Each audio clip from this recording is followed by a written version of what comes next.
بسم اللہ الرحمن الرحیم۔ اللہ کے نام سے شروع جو بہت مہربان نہایت رحم کرنے والا ہے۔ پیارے عزیز دوستو، آج کی اس ویڈیو میں آپ کی خدمت میں لے کر حاضر ہوا ہوں رمضان کا مہینہ اور اس کی برکتیں۔ رمضان شریف شروع ہونے سے پہلے ہمیں کیا کرنا چاہیے، اور رمضان میں ہمیں وہ کون سا عمل کرنا ہے جس کو اللہ پاک سب سے زیادہ پسند فرماتا ہے۔ اللہ کے حبیب پیارے مصطفیٰ حضرت محمد مصطفیٰ صلی اللہ تعالی علیہ وسلم اس عمل کو پسند کرتے ہیں سب سے زیادہ۔ اللہ پاک اس عمل کو بھی پسند کرتا ہے۔ وہ کون سا عمل ہے جس کے بارے میں بہت سی روایتوں میں لکھا گیا ہے، احادیث مبارکہ میں اس کو بیان کیا گیا ہے۔ پیارے دوستو، رمضان شریف ایسا مہینہ ہے جس میں اللہ رب العزت اللہ پاک اپنے بندوں کی مغفرت فرماتا ہے۔ جو شخص اس مہینے میں اچھے اعمال کرتا ہے، نیک کام کرتا ہے، برے کاموں سے باز آتا ہے، تو اللہ پاک اپنے فرشتوں سے فرماتا ہے، اے فرشتوں، دیکھو یہ میرا بندہ میری رضا کے لیے یہ برے کام کو چھوڑ کر اچھے کام میں لگا ہوا ہے، گواہ ہو جاؤ کہ اس کی میں مغفرت فرماتا ہوں، اس کے تمام گناہوں کو معاف کر دیتا ہوں، جاؤ اس کو زیادہ سے زیادہ رزق میں اس کے برکت عطا کر دو اور اس کی زندگی میں خوشیاں ہی خوشیاں بھر دو۔ پیارے دوستو، یہ عمل، یہ وظیفہ جو میں آپ کو بتانے والا ہوں، اس کو ایک مرتبہ غور سے سن لیجئے اور اس پر عمل کر لینا، انشاءاللہ آپ کی قسمت کھل جائے گی، آپ کی قسمت کے ستارے چمکنے لگیں گے۔ یہ وظیفہ چاند دیکھ کر یہ آپ کو کرنا ہے۔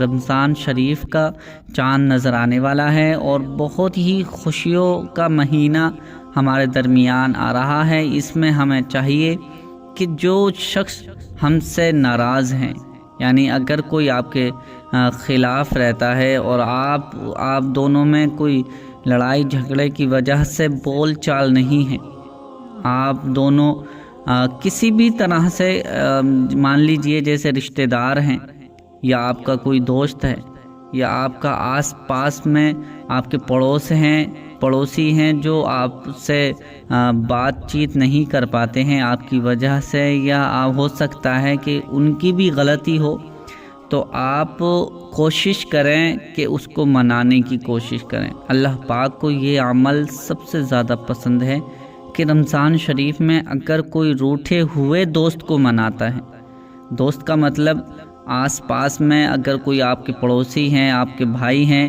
یا آپ کی بہن ہیں، یا آپ کے ماں باپ ہیں، یا آپ کا کوئی دوست ہے، اگر آپ رمضان شریف میں اس کو مناتے ہیں اللہ کی رضا کے لیے صرف، تو اللہ پاک اس کو رزق کے ساتوں دروازے اس کے لیے کھول دیتا ہے، اس کی زندگی سے پریشانیوں کو ٹال دیتا ہے۔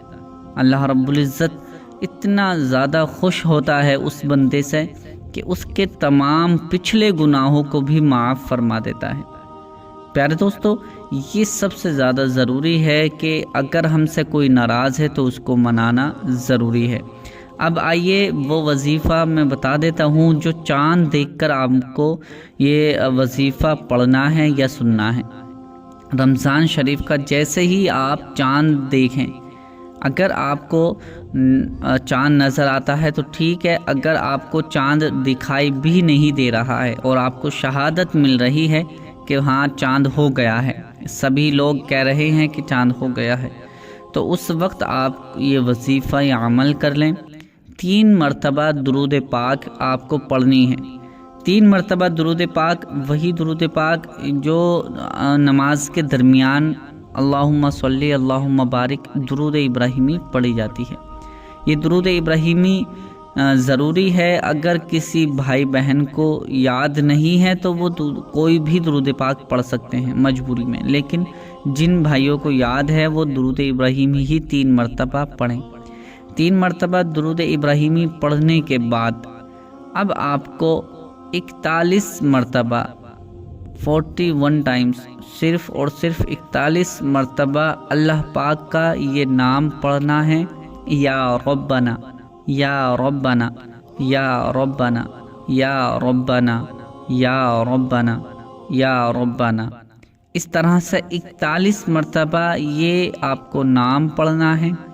پھر اس کے بعد 11 مرتبہ 11 ٹائمز آپ کو سورہ اخلاص پڑھنی ہے، یعنی قل هو اللہ احد کی سورت پڑھنی ہے آپ کو 11 مرتبہ۔ ہر بار میں بسم اللہ سے شروع کرنی ہے اور آخر میں پھر دوبارہ جب پڑھیں گے، دوسری بار میں جب پڑھیں گے تو اس کو بسم اللہ سے پھر شروع کریں گے۔ اسی طرح سے آپ کو ہر بار میں بسم اللہ سے پڑھنی ہے، 11 مرتبہ سورہ اخلاص پڑھنی ہے۔ یہ سورہ اخلاص کا جیسے ہی وظیفہ، یعنی آپ 11 مرتبہ سورہ اخلاص کو پڑھ لیں گے، پھر اس کے بعد آپ کو 3 مرتبہ سورہ فاتحہ پڑھنی ہے، الحمد شریف پڑھنی ہے۔ الحمد شریف جو آپ جانتے ہیں، جو ہر نماز میں ہم پڑھی جاتی ہے، پڑھتے ہیں۔ الحمد شریف یہ 3 مرتبہ پڑھنے کے بعد وہی درود پاک 3 مرتبہ آپ پڑھیں گے جو آپ نے پہلے 3 مرتبہ درود پاک پڑھی تھی۔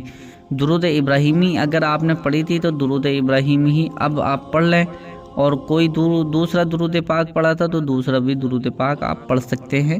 یہ وظیفہ جو ہے آپ کا مکمل ہو جائے گا۔ سب سے پہلے 3 مرتبہ درود ابراہیمی پڑھنی ہے، پھر اس کے بعد آپ کو 41 مرتبہ یا ربنا پڑھنا ہے، اس کے بعد 11 مرتبہ سورہ اخلاص آپ کو پڑھنی ہے، یعنی قل هو اللہ احد پڑھنی ہے، پھر 3 مرتبہ سورہ فاتحہ پڑھنی ہے، یعنی الحمد شریف پڑھنی ہے، پھر اس کے بعد 3 مرتبہ درود پاک پڑھنی ہے۔ یہ وظیفہ مکمل ہو جائے گا۔ اس کے بعد اللہ تعالیٰ کی بارگاہ میں خوشیوں کا اظہار کریں، دوسروں تک اظہار کریں کہ یا اللہ تو نے ہماری زندگی میں رمضان مبارک عطا کیا، ہماری زندگی میں رمضان کو بھیجا، یہ تیرا شکر ہے۔ اللہ کا شکر ادا کریں اور توبہ کریں کہ انشاءاللہ آج سے پہلے جتنے بھی گناہ ہوئے ہیں مولا ان کو معاف فرما، آج کے بعد کوئی گناہ نہیں کریں گے، جان بوجھ کر کوئی گناہ نہیں کریں گے، توبہ کرتے ہیں۔ تو اللہ پاک فرماتا ہے اپنے فرشتوں سے، اے بندو، اے فرشتوں، یہ میرا بندہ مجھ سے مانگ رہا ہے، رمضان کا چاند دیکھ کر میری رضا کے لیے توبہ کر رہا ہے، اس کے تمام گناہوں کو مٹا دو، پچھلے جتنے بھی گناہ ہیں اس کے مٹا دو، اور جو یہ مانگتا ہے اس کو عطا کر دو۔ سبحان اللہ۔ اللہ پاک اس رات میں بہت خوش ہوتا ہے اس بندے سے جو توبہ کرتا ہے، پھر اس کے بعد رمضان شریف کی تیاریاں شروع کر دیتا ہے۔ تو پیارے دوستو، یہ وظیفہ عمل جس طرح سے میں نے بتایا ہے اسی طرح سے آپ کو کرنا ہے۔ آپ اس عمل کو کرتے ہی اپنی زندگی میں چینجنگ دیکھیں گے، اپنی زندگی میں خوشیاں ہی خوشیاں دیکھیں گے، اور بہت ہی زیادہ اس سے آپ کو فائدہ ملنے والا ہے۔ آپ کو اللہ پاک رزق میں آپ کے اضافہ کرنے والا ہے، اللہ پاک آپ کی تمام پریشانیوں کو دور کرنے والا ہے۔ تو امید کرتا ہوں کہ یہ ویڈیو آپ کو پسند آئی ہوگی، پسند آئی ہے تو اسے لائک کر کے شیئر ضرور کر دیں۔ ملتے ہیں اگلی نئی ویڈیو میں، تب تک کے لیے اللہ حافظ۔